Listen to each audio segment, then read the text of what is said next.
নমস্কার বন্ধুরা, মৌমিতাস কিচেনে আপনাদের সকলকে স্বাগত।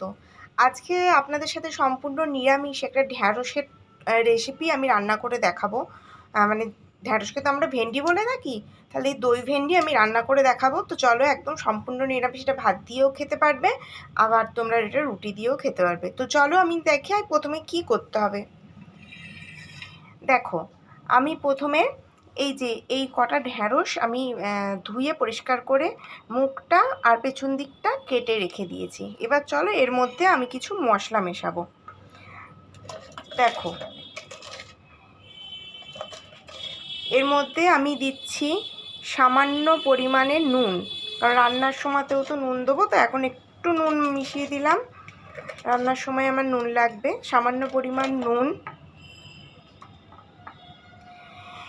1 চামচ লঙ্কার গুঁড়ো, 1 চামচ হলুদ গুঁড়ো, আর দিলাম 1 চামচ বেসন, কিন্তু 1 চামচ, হ্যাঁ, বেসন। আর আমি দেব 1 চামচ সর্ষের তেল। এটা দিয়ে এবার মাখিয়ে রাখবো। দেখো, এটা দিয়ে ভালো করে মাখিয়ে আমি এটা 5 থেকে 10 মিনিট রেখে দিলেই হবে, বেশিক্ষণ রাখতে হবে না। 5 থেকে 10 মিনিট রেখে দিলেই যথেষ্ট।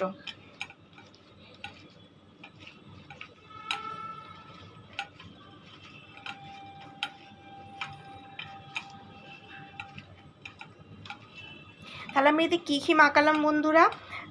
সামান্য নুন, 1 চামচ হলুদ গুঁড়ো, 1 চামচ লঙ্কার গুঁড়ো, 1 চামচ বেসন আর 1 চামচ মতো সর্ষের তেল মাখিয়ে আমি এটা 5 থেকে 10 মিনিট রেখে দেবো।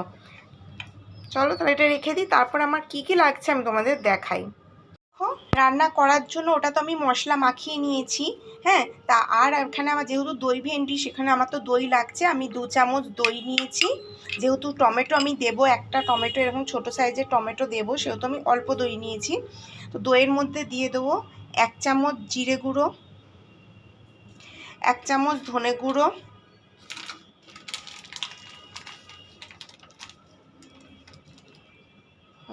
1 চামচ ধনের গুঁড়ো, সামান্য একটু হলুদ,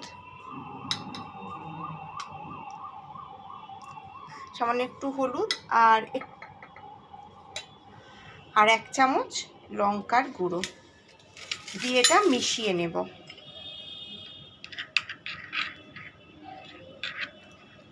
দেখো, এটা দই দিয়ে ভালো করে মিশিয়ে ফেটিয়ে রেখে দেব।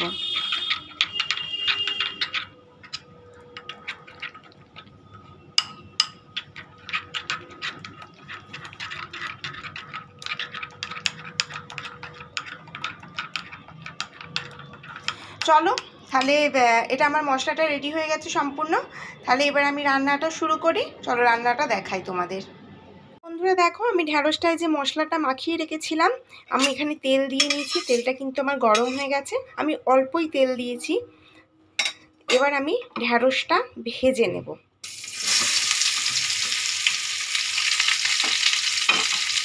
আমি এখানে ভেজে নিচ্ছি কেন, যে ঢ্যাঁড়সের যে ল্যাড়ানি ভাবটা সেটা যাতে কেটে যায়, সেই জন্য আমি ঢ্যাঁড়সটা এখানে ভেজে নিচ্ছি। তো ঢ্যাঁড়সটা আমি ভেজে তুলে নেবো, একটু ভাজা হোক, মশলাটা গায়ে মাখানো আছে।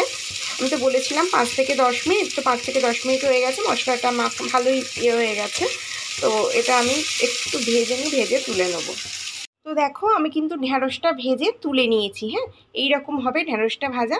ঢ্যাঁড়সটা ভেজে আমি তুলে রেখেছি, আর এখানে সামান্য একটু তেল দিয়েছি। তো তেলটা আমার গরম হয়ে গেছে। তো আমি তেলের মধ্যে এখন দেব একটা শুকনো লঙ্কা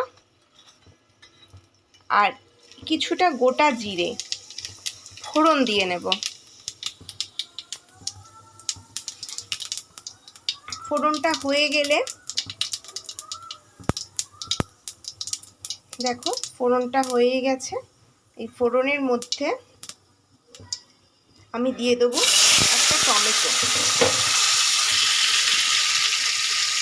একটা টমেটো আমি এখানে দিয়ে দিলাম। গ্যাসের ফ্লেমটা কিন্তু কম করা আছে, হ্যাঁ।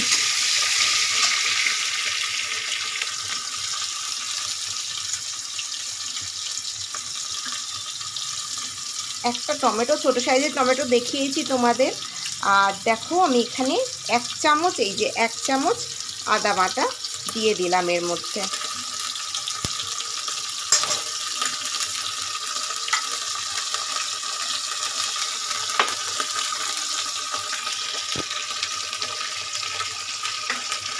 এক চামচ আদা বাটা দিয়ে দিলাম। এটা কিন্তু মশলাটা একটু হবে,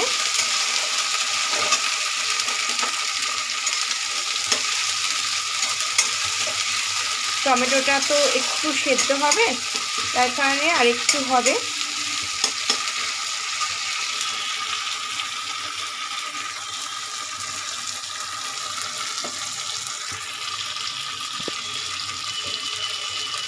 দেখো আমি কিন্তু ঢ্যাঁড়সটা মশলাটা মাখানোর সময় সামান্য নুন দিয়েছিলাম, তো এখন আমি 1 চামচ মতো নুন দিয়ে নিলাম। তোমরা নুনটা তোমাদের স্বাদ পরিমাণ মতো দিয়ে নেবে। আমি কিন্তু পরে আর নুন দেবো না, আমার কিন্তু নুন দেওয়া হয়ে গেছে। তো দেখো এটা হয়ে গেছে। গ্যাসের ফ্লেমটা কিন্তু একদম কম করে রাখতে হবে। এবার যে আমি টক দই দিয়ে যে মশলাটা করে রেখেছিলাম সেটা কিন্তু আমি দিয়ে দেবো এর মধ্যে।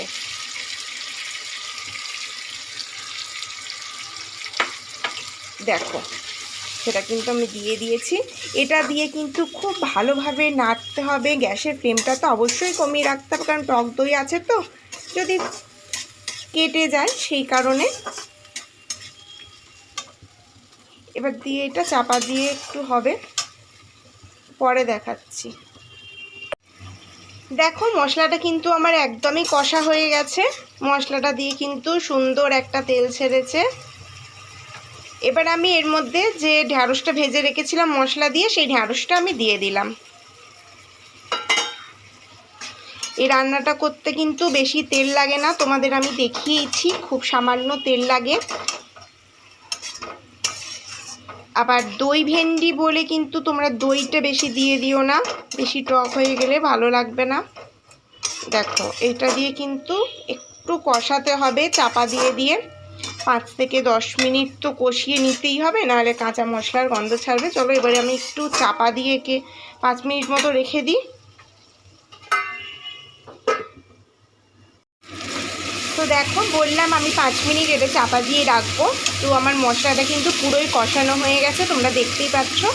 এবার আমি এখানে সামান্য জল দিয়ে দেব, মানে ঢ্যাঁড়সটা তো সেদ্ধ হতে হবে, অল্প সামান্য জল দিয়ে দিলাম।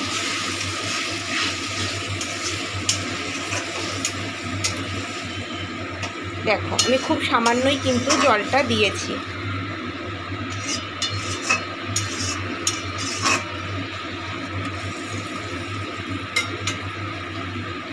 সামান্য জল দিয়েছি এবং দেব সামান্য এইটুকুনি একটু চিনি।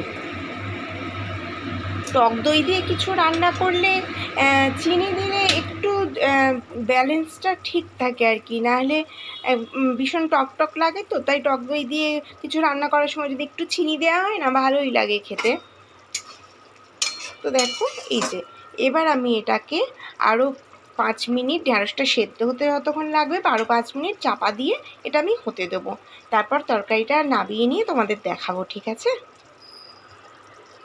বন্ধুরা দেখো আজকে কিন্তু আমার সম্পূর্ণ রেডি হয়ে গেছে দই ভেন্ডির এই রেসিপিটা, সম্পূর্ণ নিরামিষ রেসিপি। তোমরা কিন্তু নিরামিষ দিনেও এটা করে খেতে পারো, দারুণ খেতে হয় কিন্তু। একবার করে অবশ্যই দেখো, যারা নিরামিষ খেতে পছন্দ করো তারা অবশ্যই দেখতে পারো এই রান্নাটা ট্রাই করে, অসাধারণ খেতে লাগে। তো দেখো এরকম হবে, দেখো কত সুন্দর দেখতে হয়েছে, ভেন্ডিগুলো সেদ্ধও হয়ে গেছে। দেখো আমি কিন্তু এই রান্নাটায় বেশি তেল ব্যবহার করিনি, কারণ এতে বেশি তেলের কোনো প্রয়োজন হয় না। আর এটার মধ্যে বেসন কিন্তু আবার তোমরা বেশি দিও না, খুব সামান্য বেসন দেবে। আমি যেমন 1 চামচ বেসন দেখিয়েছি সেরকমই দেবে। আর ঠিক আছে, আমার ভিডিওটা যদি তোমাদের ভালো লেগে থাকে লাইক কমেন্ট শেয়ার করে দিও। আর আমার যারা নতুন বন্ধুরা আছো, আমার ভিডিও যারা দেখছো, তারা প্লিজ আমার চ্যানেলটাকে সাবস্ক্রাইব করে দিও। সকলে সুস্থ থেকো, ভালো থেকো।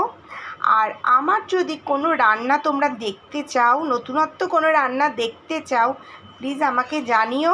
আমি অবশ্যই চেষ্টা করব তোমাদেরকে সেই রান্নাগুলো করে দেখানোর জন্য। তো এখানেই ভিডিওটা আজকে শেষ করলাম। নমস্কার।